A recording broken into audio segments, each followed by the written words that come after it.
You can't hardly get on TV or on social media and not see commercials for medications for ED. Why is it, or how has it become such a huge issue today?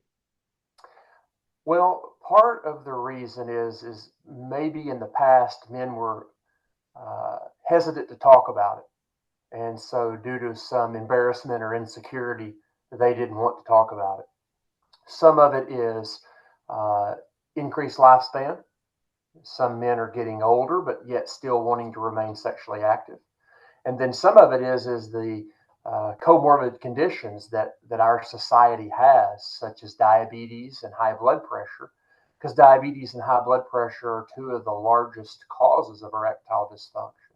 So when you add in now with social media and the internet, when men talk about it because they're not embarrassed by it or they feel comfortable speaking about it. Two, the comorbid conditions that exist. Three, people that are getting older.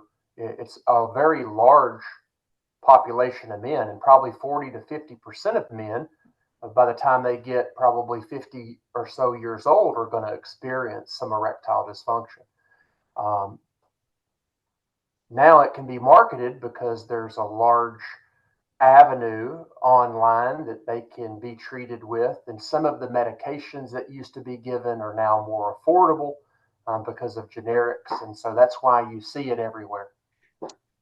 It's interesting that you bring up the health aspect of this. How often does someone get diagnosed with high blood pressure or some other form of something that leads to this that they just didn't know about?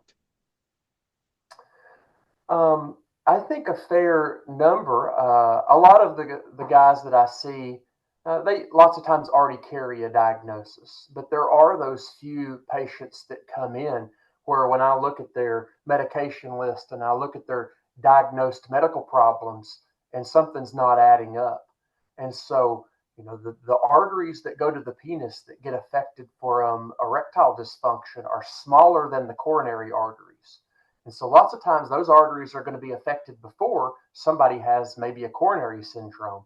So there are some men that I say, hey, you're young. I don't see anything here. We need to get you in with a cardiologist. We need to get you a stress test to make sure that something else is not going on. Because again, the arteries that we're talking about that you're experiencing dysfunction for, they're going to probably have problems before your heart arteries. So yeah, I mean that does happen. I might not diagnose somebody's undiagnosed diabetes. Lots of times what I can do though is say, hey, this blood pressure that you're really not taking good care of or that you've put on the back burner and you don't think that it's affected you, it has. And this is how it's affected you.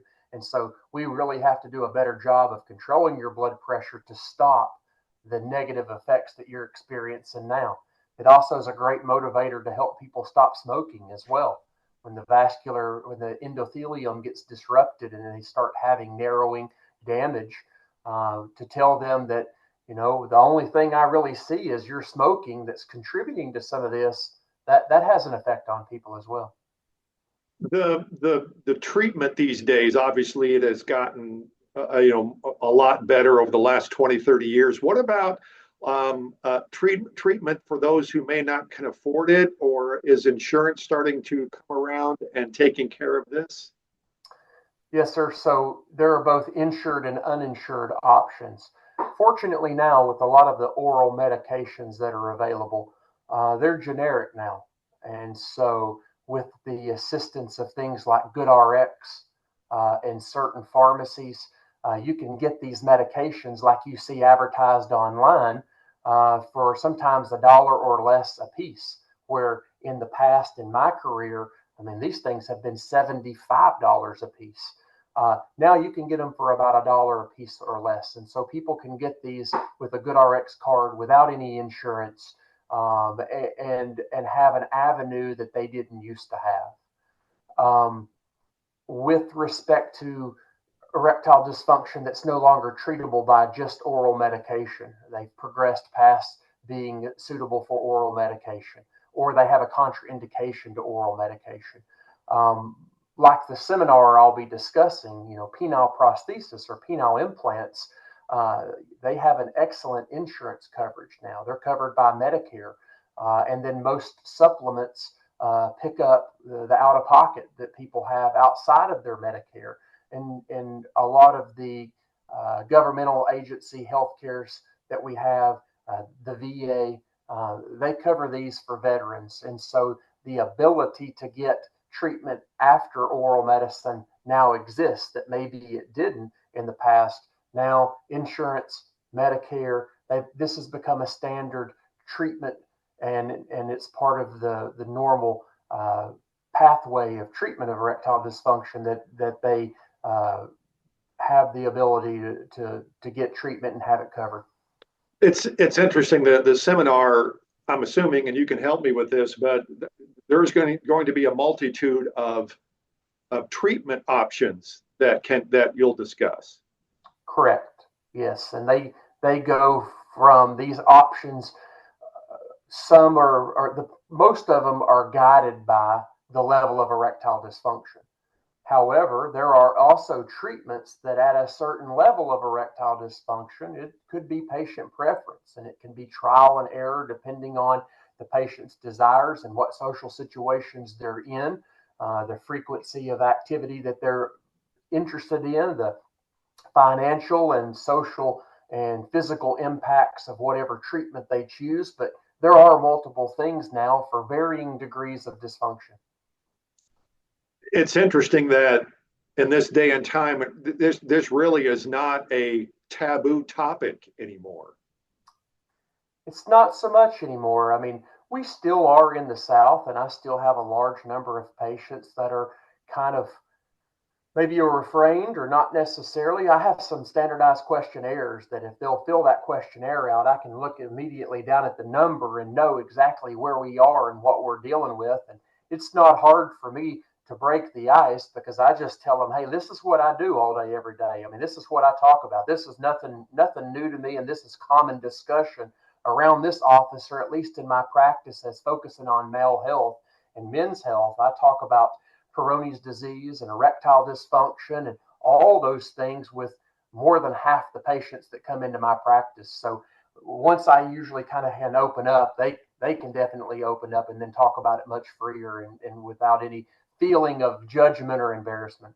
And I bring it up because you want to get as many people there on November 4th and not be too afraid to show up. Correct. And that's one reason we're kind of having it at the office, right? So they don't feel like they're having to go somewhere else or attend something in a different location that they might be seen at. Everybody that's going to be at this seminar is going to be in the same situation and the same boat, and they're going to be there for that issue. I've done many of these remotely in the past. They've never been at the office, and so that was always a concern of what people thought. I've also done a lot of them virtual, and there are some things that you just can't get across or see or experience in a virtual setting. Again, this one will be offered because there will be people that still don't want to even come to a clinic setting. And so they can still log on and hear and see and then potentially even submit questions. But when they come here in the office, there's some brochures and other things. We can provide them hard copy material that they can review and take home with them. And they can also know that everybody else that's at this urology clinic is kind of experiencing the same thing they are.